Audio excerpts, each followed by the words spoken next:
Ladies and gentlemen, good afternoon and welcome to the induction ceremony for the 52nd class to the Elon Sports Hall of Fame. Before we introduce you to each of the four newest members who have combined to be named to 14 all-conference teams, garnered 2 conference rookies of the year, 2 conference players of the year, along with the Stein Bassanite Award, it's my honor to welcome the Director of Athletics for Elon University, Dave Blank.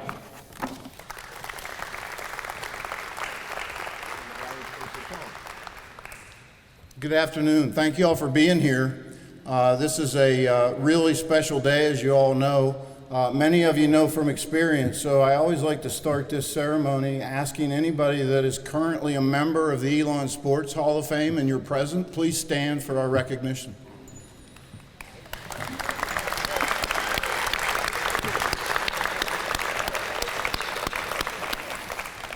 Well, it's always good to have alums come back, but it's really special when our Hall of Famers make it back, and we appreciate you being here. As you remember, the 5 or 6 of you that just stood, this is a really special day, and I want to give my congratulations to all 4 of you, very deserved. I want to describe for everybody here, I'm sorry, let me recognize and appreciate the families that are here and the friends of our inductees. We appreciate you being here.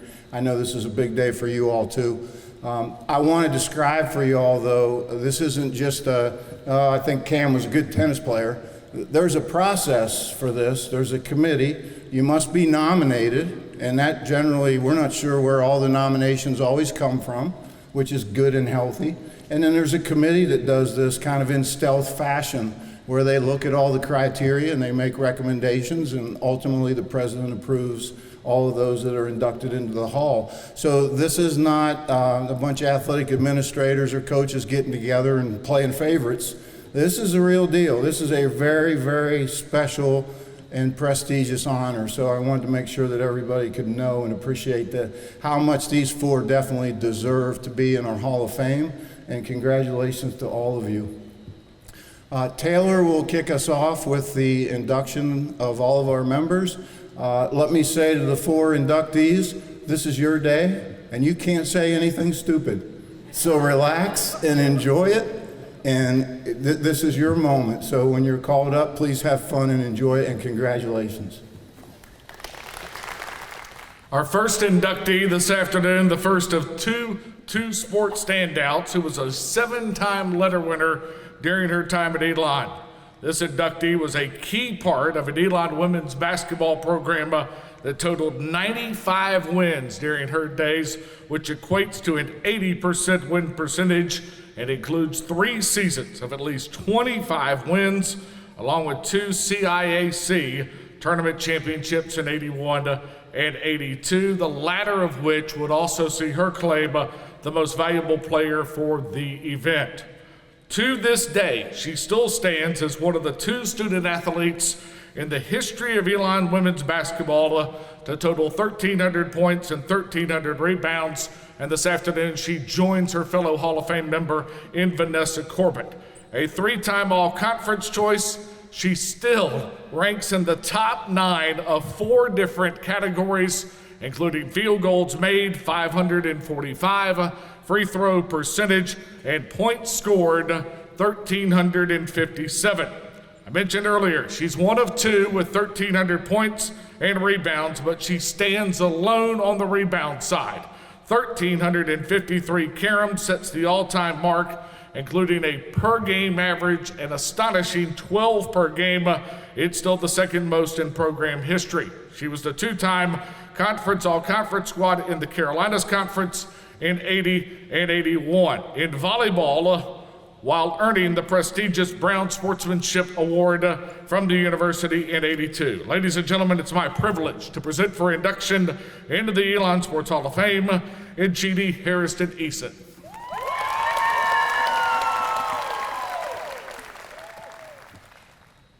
Hello, everyone. First of all, I like to say it's good to be home. First, I'd like to thank the Trinity, God the Father, God the Son, Jesus, and God the Holy Spirit, for allowing me to be here today. I'd like to thank Dave Blank, athletic director. When he so graciously gave me that call, all I could say was, I am so honored. I was just taken. And I'd also like to thank Jason Knable, one of the associate ADs, who has been so helpful in assisting me with any and all concerns leading up to this day. I'd like to thank the outstanding Charlotte Smith, the current women's head basketball coach, for the shout out and for continuing to put information out there which keeps me in the loop, and for sending me each year a copy of her team's autographed Christmas photo. It really means a lot. I'd like to thank my awesome husband, my soulmate of 31 years, for always supporting me, always supporting and believing in me and with me that this moment would come. He is my biggest fan. He is my closest confidant. My daughter, Cantilia Jabara, I have twins. But my daughter, Cantilia Jabara, her support has been continual. She's so intellectual and creative, and she keeps me straight.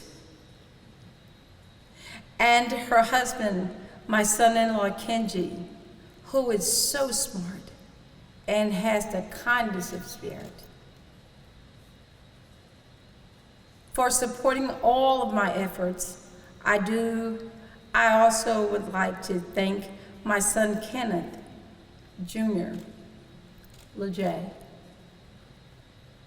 He's Mr. Athletic, and truly he is, and truly he is.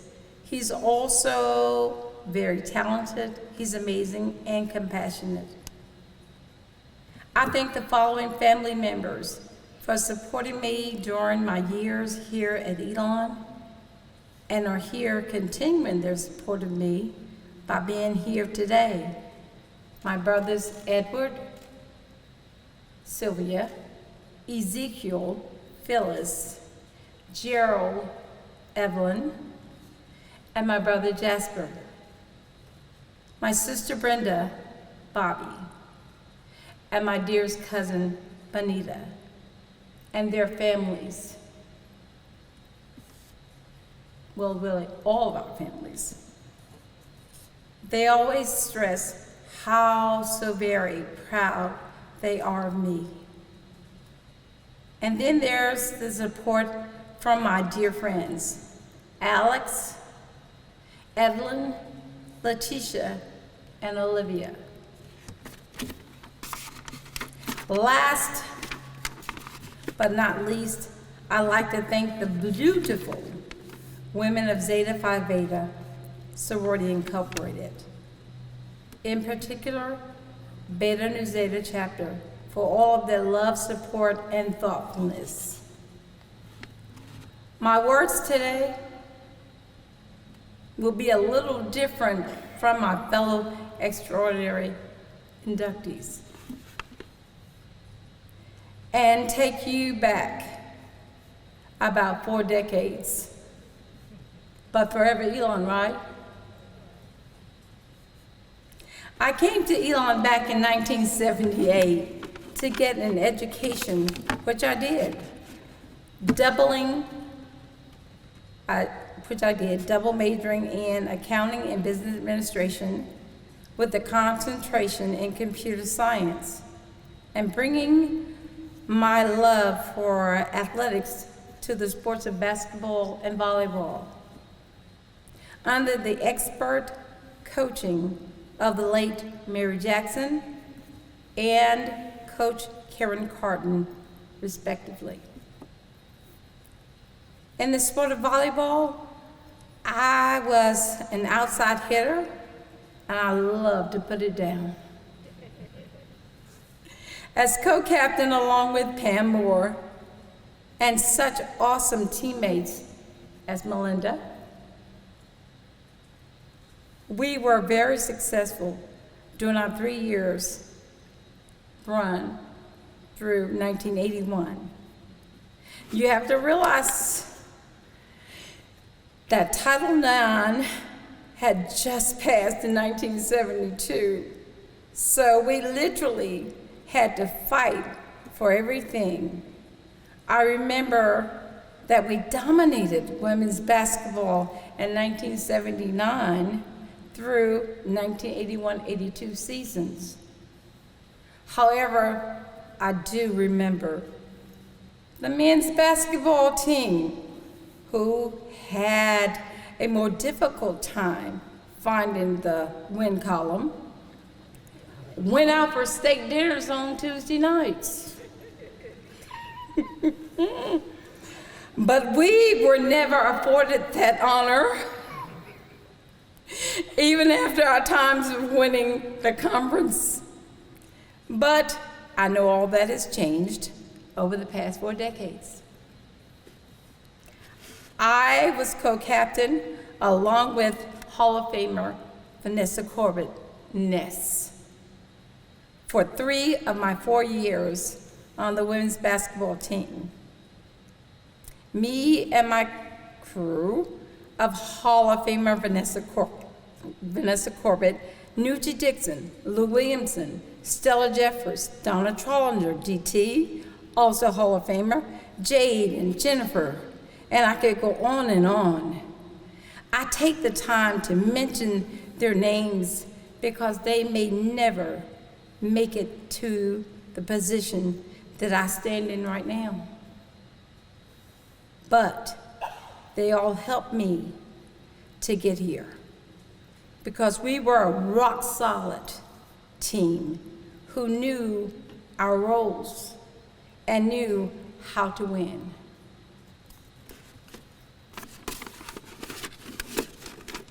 Some ask, how did you grab so many rebounds and score so many points? And I still hold that record as mentioned before in rebounds. I said it wasn't that I was so tall. I just had impeccable timing on my jumps. And points scored, not that I was the best shooter. That honor belonged to my ex-teammate and Hall of Famer, Vanessa Corbett. I was just determined that every offensive rebound that I fought for was converted into 2 points. 2 quick memories, and I'll be through. First, we had this thorn. I don't know if some of y'all have, but we had this thorn in our side named Nancy Scoggins, who played for Pfeiffer. And she had this uncanny way of pulling your arms down on jump balls and stepping on your feet under the basket to keep you from jumping. So Vanessa, and I decided to introduce her to the sandwich, where she was the meat, and we were the 2 hard slices of bread.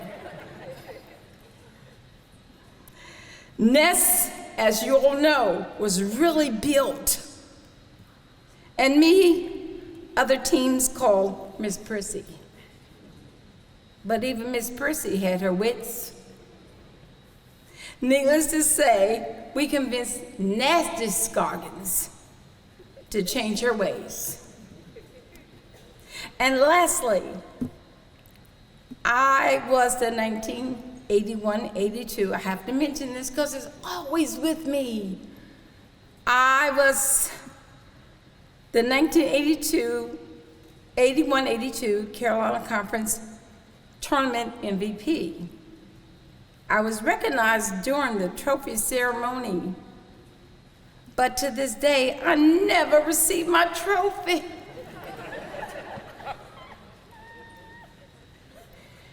they said they'd already had put the names on there previously because it was either Andrea Blanchard or Vanessa Corbett. But that time was my time. So I never received my trophy.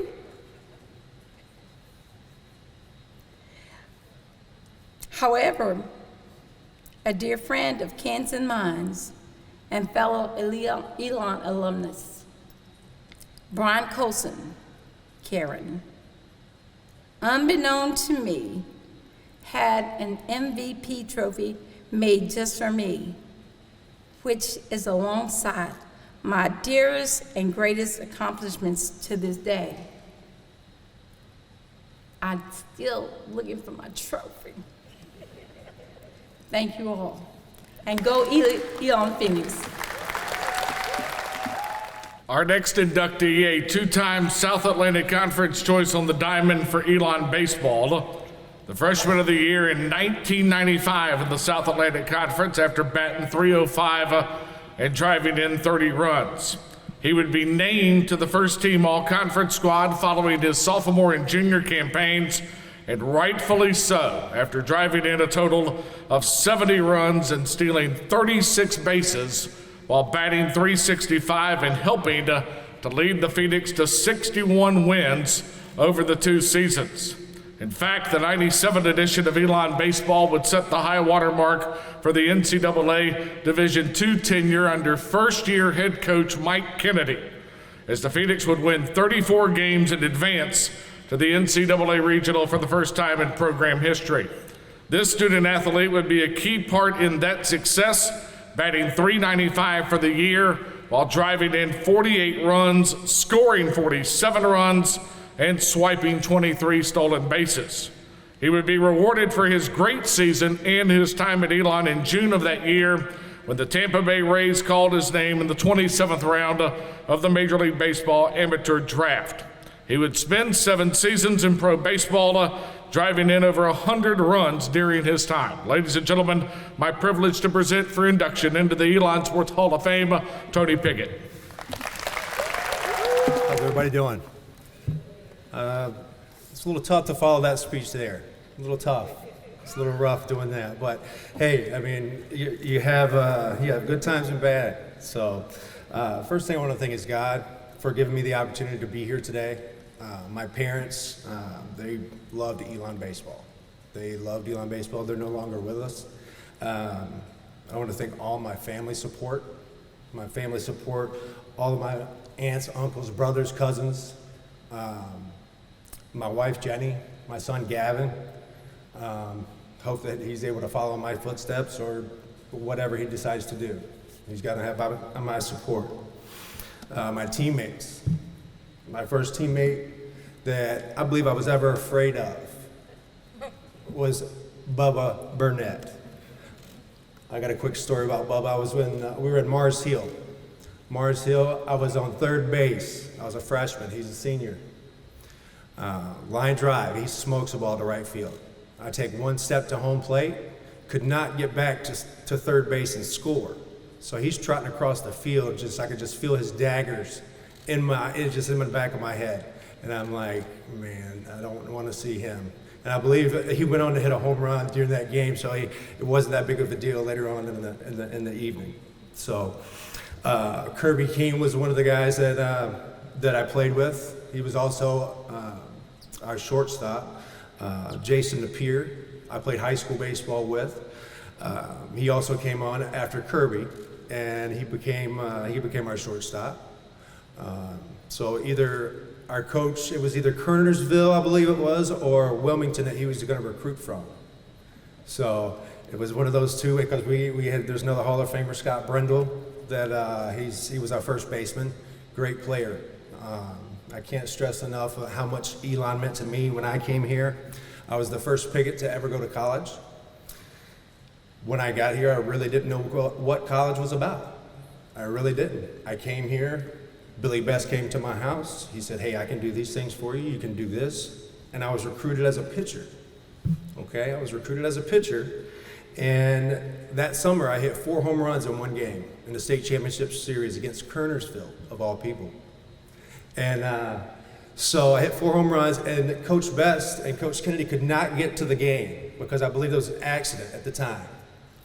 And they got there, I think Coach Best might have got there at the end of the game, and he comes up to me and says, hey, our center fielder is having shoulder surgery. Do you think you can come out and try out for the outfield? I'm like, sure. I was like, I thought I was just gonna pitch. And I ended up having the career that I had, not being a pitcher, just with the drive and the ambition that was instilled in me from my parents to all of my coaches, Coach Guthrie, Coach Mongiero. I took something from every single one of you guys, Coach Kennedy, Coach Best, and I made a great career out of it. I had my own business for trying to help kids get into college for college baseball up in the Midwest. I did that for 12 years. Now my son is 13. He's starting his young career, so we want him to do his best. And this is probably the first D1 type school that he's really gotten to be a part to really see and what it can do and impact your families. Let's see. I want to congratulate all the inductees. Congratulations. My roommate Todd Wirt, we were always given the recruits. I don't know why. Coach Kennedy gives us the recruits, and we take them, and we show them what you're supposed to do at Elon. Win, right? You're supposed to win ball games. Put the ball in play with 2 strikes. Get the runner in from third. All those. If you don't do it, you're not going to play. Sorry. That's the way I looked at it. That's the way you have to look at it. If you don't look at it that way, I don't know. You can't be up here. Let's see.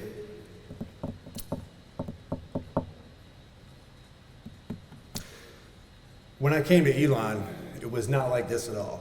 Very small school. Like I said, Billy Best brought me in, and I would have never thought coming in as a freshman, like I said, I was brought in as a pitcher. I came in as a freshman and was just lights out. And it just kept rolling from there. I played summer ball when I was able to play for the Cape Cod League with the opportunities that Billy and Mike gave us. And then when Billy went to NC State, Coach K stepped in. Fantastic job. Like I said, I learned something from each one of my coaches that I've had.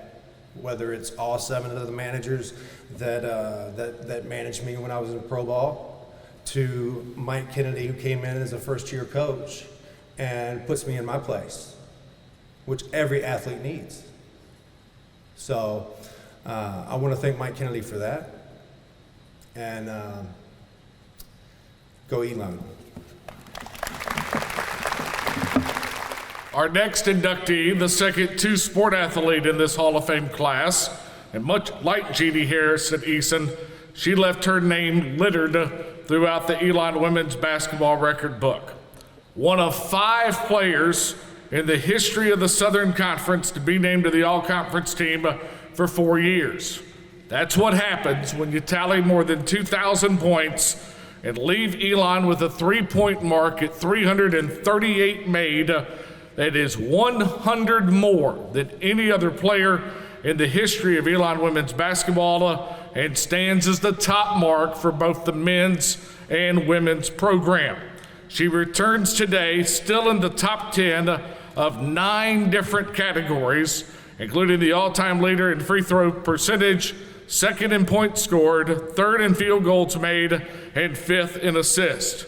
You hear those numbers and you understand why she was named to the 100th anniversary Southern Conference team. She was also a member of the Elon softball program, and she received the prestigious Bassonite Award in 2012, given to the top female student athlete at Elon. Ladies and gentlemen, my privilege to present for induction into the Elon Sports Hall of Fame, Allie Ford. I want to thank the Lord for allowing me to be here, and hopefully I get through this. But I told myself I wasn't going to fill up these 10 minutes, just make things short and sweet, but I think I have some important things to say. And if you knew me in college and saw me speak to a referee, Having a lot to say probably wouldn't surprise you. I never thought that I would have to do some of the things that I've experienced in the last 8 years since my time here at Elon. I never thought I'd get a master's degree. I never thought I'd move across the country. I never thought I would give up playing basketball. I never thought I'd have a parent diagnosed with cancer. I never thought I'd have to give a eulogy for one of my friends. I never thought I'd be in some of the battles I've fought or am currently fighting now. And the point of all that is only to say that I've learned life's unpredictable. Through it all, the good and the not so good. You have to stick to what you know to get through it. What I know, and sometimes it feels like the only thing I know, but what I know how to do is I know how to work hard. I've heard my whole life, oh, you were always a natural athlete, and more specifically, you're a great shooter, it just comes naturally. What you've got can't be taught. And I appreciate that, and I would always just say thank you, but as soon as those words would leave my mouth, the vivid thoughts and memories entered my head. The memories of my dad taking me to the gym late at night, being really, really young and left alone with a ball in a gym, and a list of drills to complete for what felt like every single day in the summer. Being dropped off a mile away from the house and running the rest of the way home. Going from track to baseball to travel basketball practice all in one day. And to be honest, I do think that something was natural, but it wasn't the skill set, it was what those skill sets were inherently born from. What was natural was the ability to work and seemingly not get tired. At the time, it's just what I did and what I wanted to do, and now only looking back, I realized where it came from. So my dad was diagnosed with leg-calf-purse disease when he was 4 years old. He ran around in a leg brace, you know, like the one from Forrest Gump. Wooden, metal brackets, built-in shoe, the whole thing. He was told he may never walk without a limp again, or much less be able to run. Fast forward a few years, and he was running a 16:35K, went to App State on a cross-country scholarship, completed 10 marathons, including Boston twice, and set a personal best record of 3 hours and 9 seconds. To this day, you can still find him in the mornings, putting miles in, and doing it so consistently for a while you could set your watch to it. My mother was raised by her grandparents in a house built top to bottom by her grandfather. She grew up as the only child in the house, thus from the moment she was big enough, she was mowing grass, cutting wood, helping in the garden, and doing it with all next to nothing. She wore handmade clothes to school and started working full-time at 15. She's worked and earned everything she's ever had or currently has to her name, and in the meantime became an amazing piano player, took private flying lessons, first responder, and my favorite accomplishment is a great mom to both my brothers and I. So that's where it came from. The people I was around the most in my life were rubbing off in ways they surely didn't even know.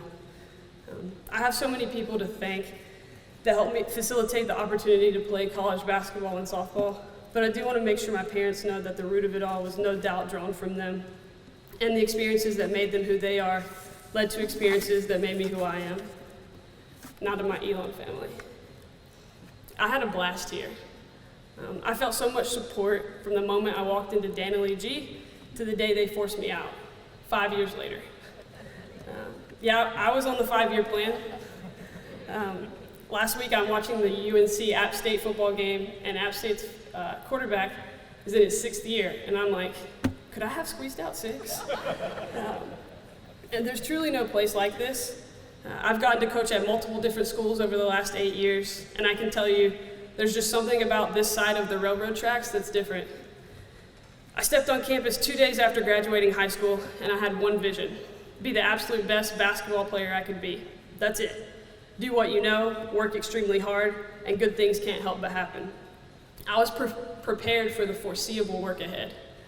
What I wasn't prepared for was mandatory study hall hours, getting kicked out of study hall the first week, the 6 a.m. workouts every day, every summer, 20 credit hours a semester, 400-hour internships, juggling 2 practice schedules, having a 3.6 GPA and being the dumb roommate, meeting some of my very best friends, traveling to places I never dreamed of, getting a front row seat to watch multiple Hall of Fame and future Hall of Fame athletes play, and having the experiences of a lifetime.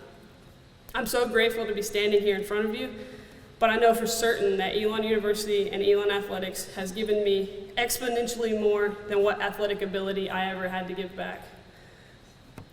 So softball was what got me out of basketball postseason workouts. That's how it started out anyway. Little did I know the price would be one broken hand and a complete nose reconstruction. No, I enjoyed every second of being on the field, and it was a very humbling experience, but also extremely fun. Low pressure because hitting in the 7, 8, 9 spot, I knew all I had to do was get on base, and I had Tamika Watson-Bryant, Hall of Famer, and Carly Nestor, future Hall of Famer, coming up, and there was a good chance that I'd be trotting around the bases after their swings. I'm very lucky to have been a small part of that success, and I cannot thank the players and coaches enough for welcoming me to the softball family like they did.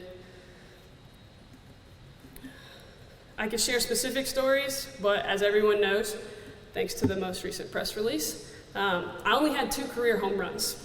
So most of my vivid memories involve rain delays, bus trips, sneaking frogs into the brand new field house, and trying to do everything possible to get out of catching the pitchers at practice.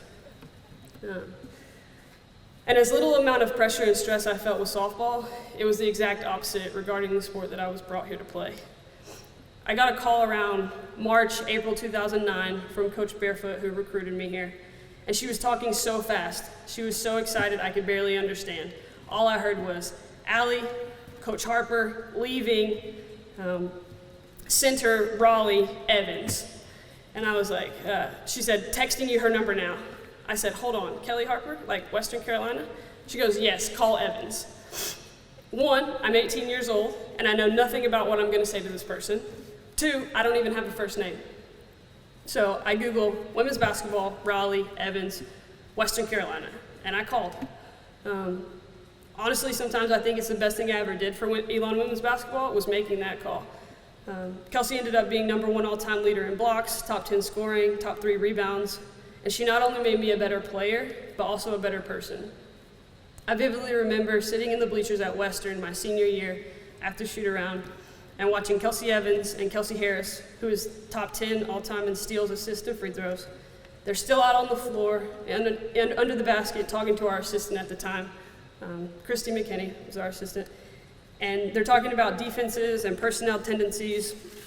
And I just remember thinking, you know, that right there, that's our backbone. That's why we win games. And Kelsey always used to tell me, if this were easy, everybody would do it.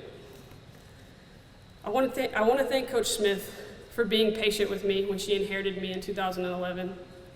We started out rough, and when I say we, I mean me. Bad practices, high turnover rates, missing open shots.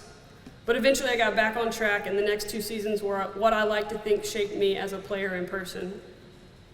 We were at NC State, and I think I had 2 or 3 turnovers within the first 2 minutes. Horn sounds, I get subbed out. As I walk by, Coach says, unacceptable, you let me know when you can take care of this team today. I sit for 3 minutes, mad at me, mad at her, and then it just kind of clicks. I can't do what I've been doing the last 2 years. I don't have a free pass for bad play. I have to be the player that she expects me to be and the constant this team needs. I get back in, and no, we didn't upset NC State, but I grew more in 3 minutes than I had maybe ever. I want to thank the staff and Coach Smith for the standard that they held that team to and for their belief and investment in me those 2 years. For teaching me not necessarily what I wanted, but what I needed. Thank you to Casey, Faith, Dave, and a lot that aren't here today for all your hard work and dedication to all student athletes. The support is unparalleled, and I know that I specifically didn't deserve all the attention, love, and help received during my last 5 years. Thank you to my high school coach who's here today. I love how our relationship has grown past the game, and I can't tell you how much you're appreciated. Thank you to my 2 little brothers who are both here. They've sacrificed as much as anyone in this building to allow me to be standing here today. To my parents, you know how much I love you, and thank you for always believing in Jake, Brody, and I, whatever we do. Thank you to Elon University. Thank you for giving me the opportunity and experience of a lifetime. Thank you for welcoming my family and I into the Elon family for life. And lastly, to all the current players that are here right now, thank you for being here. I know you didn't have a choice. Know that times will get hard, seasons are long, but you have to stick to what you know. Be the hardest worker in the room, stay competitive, and always remember, if it were easy, everybody would do it. Thank you.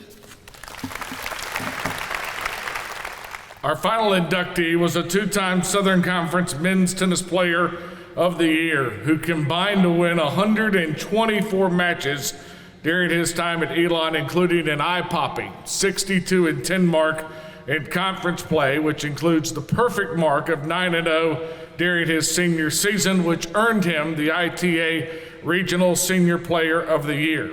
In fact, his 18 singles wins during his final year still ties for fourth all-time in the program, and his win total of 63 singles matches and 61 doubles matches ranks third and fourth all-time. I mentioned being named the two-time Southern Conference Player of the Year. He is just the fifth student athlete in the history of that league to accomplish that feat. A three-time all-conference choice in singles and doubles. Our next inductee would be part of two regular season Southern Conference titles and a 2014 Southern Conference tournament title that would advance the Phoenix to the NCAA tournament. Ladies and gentlemen, it's my privilege to present for induction into the Elon Sports Hall of Fame, Cameron Silverman. I want to start off by saying I was just talking to Allie up there, and I told her, I want you to do a pretty good job with your speech, but don't go out there and crush it. And she didn't listen to me, so. Good afternoon, everyone. I'm pleased, honored, and humbled to accept this award in front of all of you. I want to start off by congratulating my fellow nominees here. I know firsthand not only the major sacrifice that's required to be here, but an obsession each and every day to perfecting your craft. So congratulations to all of you. My journey here at Elon was an interesting one. I came here in 2010 with many goals, many aspirations on the court, but no real understanding of how to achieve them.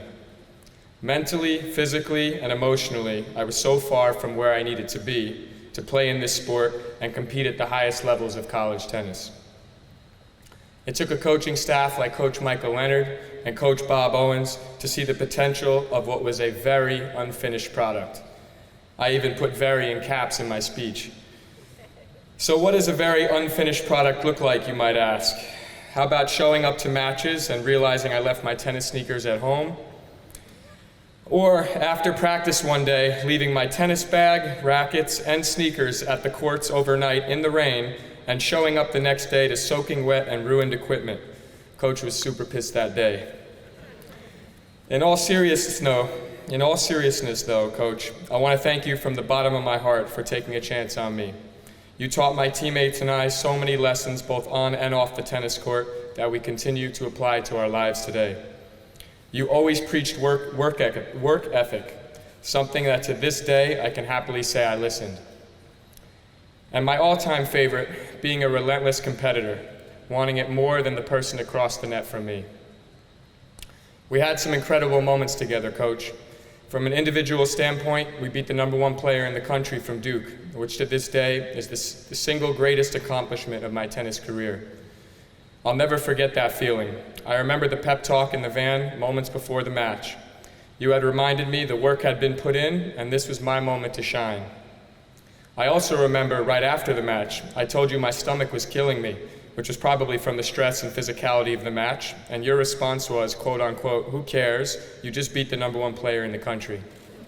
All in love, of course. I also want to thank my family who was here with me on the sacrifice required to get to me to where I am today. Without them, the dream that I got to live playing this game of tennis wouldn't have been possible. I was fortunate enough to have endless love and endless support, which gave me the motivation I needed even on the toughest days. My mom, she was always so proud of me, and win or lose, she would never forget to tell me that. For that reason, she was always the first phone call after matches. I would get the excited reactions after wins, and I would also get the words of encouragement that I desperately needed after losses. She was someone who always helped me keep my emotions in check, and still does today whenever I need her. My dad, his passion and dedication to my tennis career was unmatched. If you didn't know who he was, you could always look for the one guy at the matches who couldn't sit still.